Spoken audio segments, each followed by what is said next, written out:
Shalom, it's Rabbi David Barron with my Torah Talk. I'll also be doing a recap of all the events at our Temple of the Arts, your Temple of the Arts. This is membership renewal time, so we encourage you to invite your family and friends to join us at all of our events. Last week we had a spectacular service, our Shared Heritage of Freedom, and Pastor Michael Fisher, who is one of the few pro-Israel, outspoken African-American young leaders, spoke about his visits to Israel and how he condemned one of the chapters of Black Lives Matter that had unfairly criticized Israel of genocide, when in reality, Hamas, the terrorist organization, and their brutality is what is deserving of condemnation. And the choir that came from the church was indeed spectacular.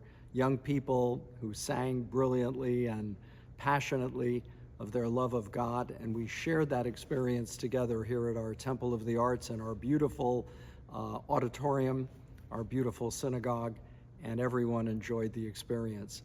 Also, we held a Purim Carnival at our preschool, our Temple of the Arts campus of Le Petit Gan Preschool, where there were petting zoos and rides, and all the children came in costumes. We have some great events coming up that I want to make sure you circle on your calendar. We have an intimate Shabbat service on Friday night, April 12th, which will be held in our beautifully restored and remodeled rotunda, the Stanley and Joyce Black Rotunda in our beautiful Ploss lobby at our Temple of the Arts, Saban Theater in Beverly Hills. Please come and bring your family and friends for this intimate experience and Shabbat service.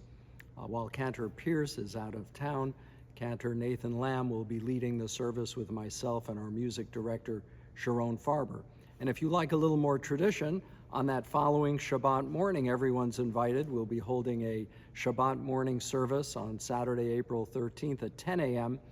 That will also celebrate the bar mitzvah of Yoni Levitsky, and everyone's invited to join in that Shabbat service and ceremony. So there are lots of events coming up, and don't forget our annual second night Passover Seder, which will be held on April 23rd at the Four Seasons Hotel. Those other events are free and open to everyone, but this event, the dinner, requires a reservation. So if you can call our temple office or go on our website, templeofthearts.org, where you'll also find some very important links to articles and organizations that I'm going to be speaking about now.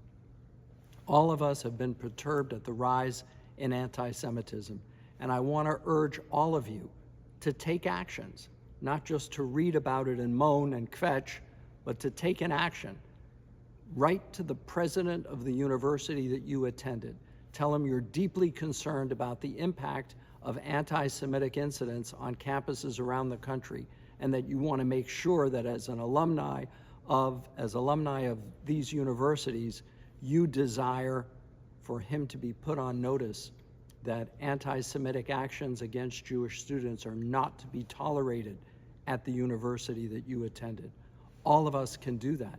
We can also write to Governor Newsom and tell him that the UC system has been riddled with organizations like Students for Justice in Palestine that have been rioting and that have been intimidating Jewish students on campuses throughout the state.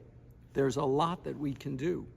As I mentioned, the Shared Heritage of Freedom service, you can reach out to your Christian neighbors and friends and ask them to support Israel during this time, and to go on the website stopantisemitism.org.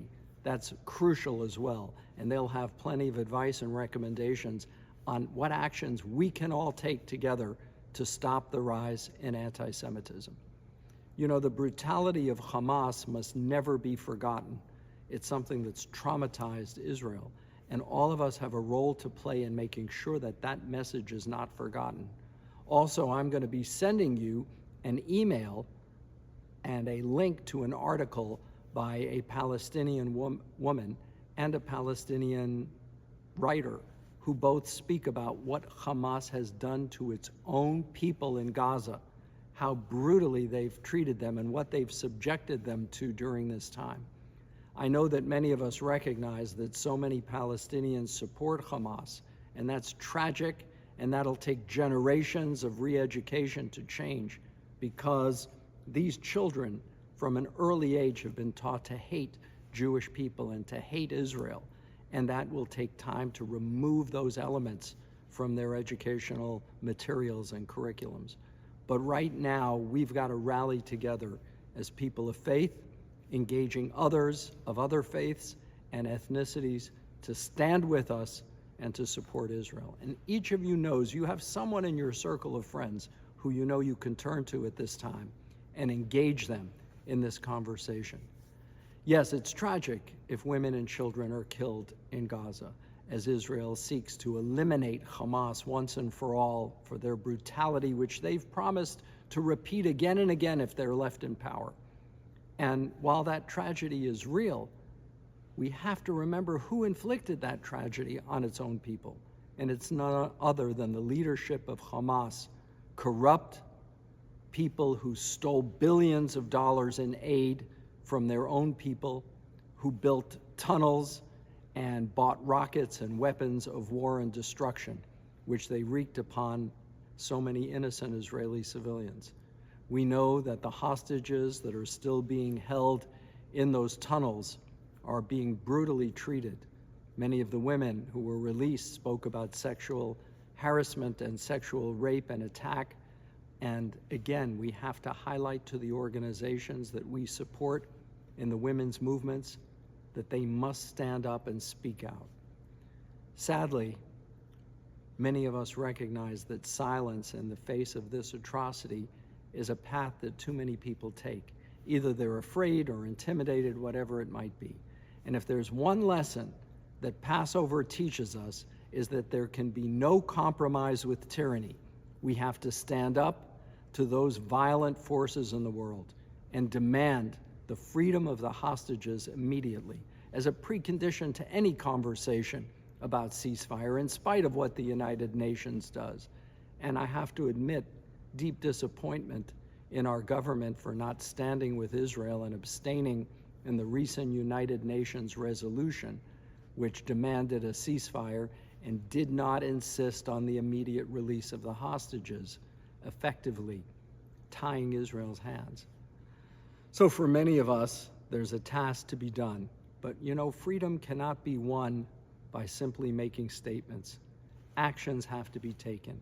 And all of us are blessed with health and with a clear mind and can take the steps necessary to combat anti-Semitism in our communities and around the countries and around our country. So I urge all of you to join me in this effort, and please come to all of our events. You know, there's a great feeling of unity and strength when we gather together. And I hope all of you will come and join us as we celebrate. And don't forget to tell your family and friends that our synagogue is open for membership, and we welcome all of them to come and join us this year. Our high holy days are late this year, October 2nd, Rosh Hashanah, and October 10th, Yom Kippur. So please make sure to circle your calendars on those events as well. And we look forward to welcoming you at our upcoming Shabbat and special events and programs. One last note, Israel's lost over 250 young soldiers, brave soldiers who went into Gaza, who went into the tunnels to attempt to free the hostages and to eliminate the Hamas fighters who wreaked such horror and destruction. I know that many of us feel that loss deeply and personally, as if it was our own brothers, our own brothers in arms, our own children and grandchildren. And our synagogue will be the location of the community-wide Yom HaZikaron observance, Israel's Memorial Day, which will be very powerful this year on May 12th in the evening. You'll be getting an evite, an invitation to join the entire community gathering to remember these fallen, brave Israeli soldiers. So please circle that on your calendar again.